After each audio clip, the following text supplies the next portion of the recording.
sommes sur le salon du handicap et des achats responsables. Je suis avec Guy Tisserand. Est-ce que vous auriez la gentillesse de vous présenter? Oui, tout à fait. Donc, je m'appelle Guy Tisserand. Je suis le président d'un cabinet qui s'appelle TH Conseil, qui est donc un cabinet de conseil, de formation, de recrutement et d'accompagnement, qui est spécialisé dans les thématiques du handicap, de la diversité et plus largement tout ce qui touche à l'égalité des chances et la qualité de vie au travail. Voilà, le cabinet compte aujourd'hui 30 collaborateurs. Il existe depuis 11 ans. On l'a créé, on était 2 et aujourd'hui on est à peu près 30. D'accord. Quels principaux conseils donnez-vous aux entreprises qui ont envie de faire appel au secteur protégé? Alors, la première réaction qu'il faut avoir, c'est que ça a été dit beaucoup dans le cadre de ce salon, c'est que l'objectif, c'est d'avoir une relation durable avec le prestataire. Donc, ça veut dire qu'il ne faut pas du tout avoir une approche, on va dire, de don ou social, mais avoir plutôt une approche professionnelle. Ça signifie qu'il faut bien analyser les besoins, il faut bien construire la réponse et il faut être quand même peut-être aussi dans une logique d'accompagnement. Alors on est dans des structures qui sont de petite taille la plupart du temps, donc il faut aussi pas s'attendre à avoir des réponses sur des actions trop importantes, des volumes trop gros de prestations. Et puis il faut aussi construire dans la durée parce qu'en fait l'idée c'est que quand on va construire et nouer un partenariat qui fonctionnera bien, il faut réussir à l'enclencher dans la durée et pas revenir très régulièrement. On est sur des structures dont l'activité est pas de faire, on va dire, de la réponse à appel d'offres, mais de faire de la presta. Et donc, il faut plutôt s'orienter sur une relation de durée. Après, il faut aussi sensibiliser, former les acheteurs, parce que les acheteurs sont des personnes qui ont une habitude de travailler avec des grilles, enfin avec une forme, quelque chose de relativement standardisé.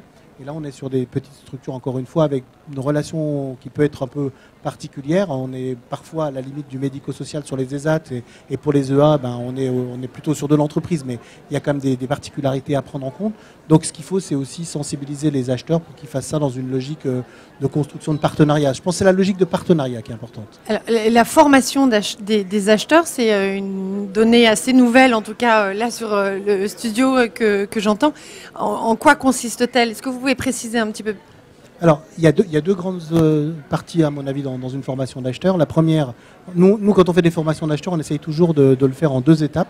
La première, c'est de resituer la logique de la sous-traitance auprès du secteur protégé adapté dans une politique plus globale de handicap. C'est-à-dire qu'il ne faut pas que ce soit pris comme quelque chose un peu un objet non identifié qui serait l'achat pour l'achat. En fait, l'idée, c'est de repositionner la démarche dans une politique globale. Donc, resituer ça aussi dans une logique d'égalité des chances, dans une logique, et pas non plus reformater ça trop uniquement autour de la logique d'obligation, mais plus en se disant en quoi est-ce que ça peut nous faire progresser sur nos pratiques d'achat, est-ce qu'on peut trouver des choses innovantes aussi, est-ce qu'on peut construire des logiques de durée et tout ça. Donc, ce que je pense, c'est resituer la démarche d'achat dans une politique plus globale. Et la deuxième chose, c'est qu'il faut bien former les acheteurs.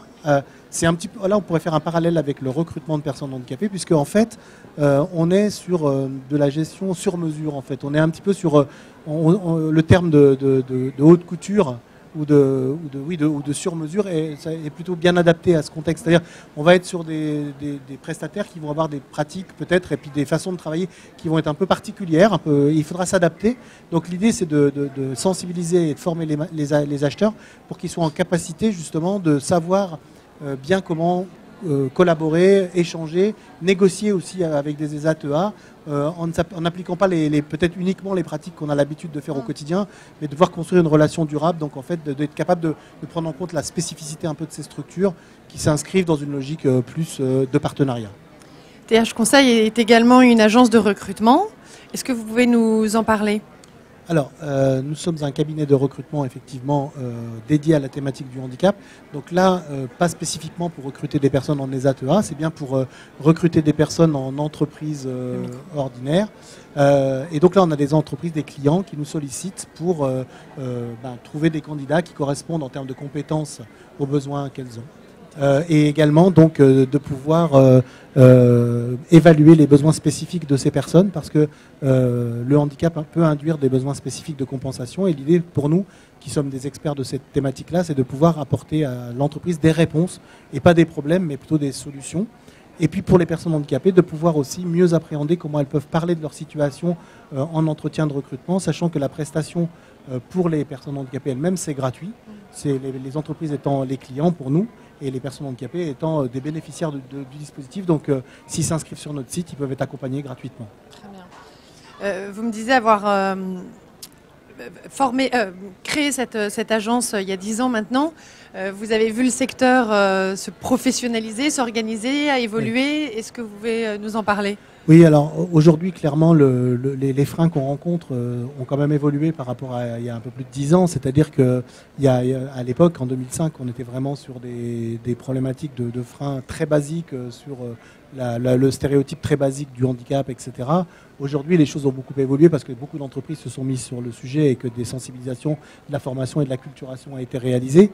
Aujourd'hui, la plus grosse problématique qu'on va rencontrer, ça va être la capacité de prendre en compte pour l'entreprise une dénormalisation de leur mode de fonctionnement dans des entreprises qui sont souvent très standardisées pour dénormaliser, pour prendre en compte les besoins spécifiques des personnes dans une logique d'équité. Et ça, ils ne sont pas très à l'aise avec ça. Donc, ils ont besoin d'être accompagnés aussi bien en termes de formation que d'outillage pour savoir répondre de manière adaptée à des besoins spécifiques sans verser dans la discrimination positive, tout en essayant de limiter au maximum les effets négatifs des conséquences du handicap. Donc ça, c'est vraiment notre travail que de les accompagner là. Un salon comme celui-là rentre complètement dans votre démarche. Qu'est-ce que vous en pensez ? J'étais moi-même très surpris du nombre de personnes présentes et ça, j'ai trouvé que c'était extrêmement positif parce que c'est la première édition du salon. Et donc, on pouvait se demander un peu comment ça allait réagir. Et là, il y avait vraiment toujours du monde, y compris dans les ateliers, les conférences, mais également au niveau des stands. Donc, c'est vraiment une très belle organisation. D'abord, ça a été très bien organisé. Et puis, il y avait vraiment une participation très, très massive qui est très positive. Et je pense que ça mérite d'être vraiment renouvelé les prochaines années parce que c'est aussi ça qui fait que les choses bougent. Et c'est ce qui a fait déjà depuis 10 ans. Alors, pas ce salon, mais les actions de communication, d'information, de sensibilisation et de rencontre, parce qu'il y a aussi la notion de rencontre qui est importante. C'est ces notions-là qui font que les choses évoluent. Donc j'espère vraiment que le salon va se renouveler dans les prochaines années. Merci beaucoup. Je vous remercie.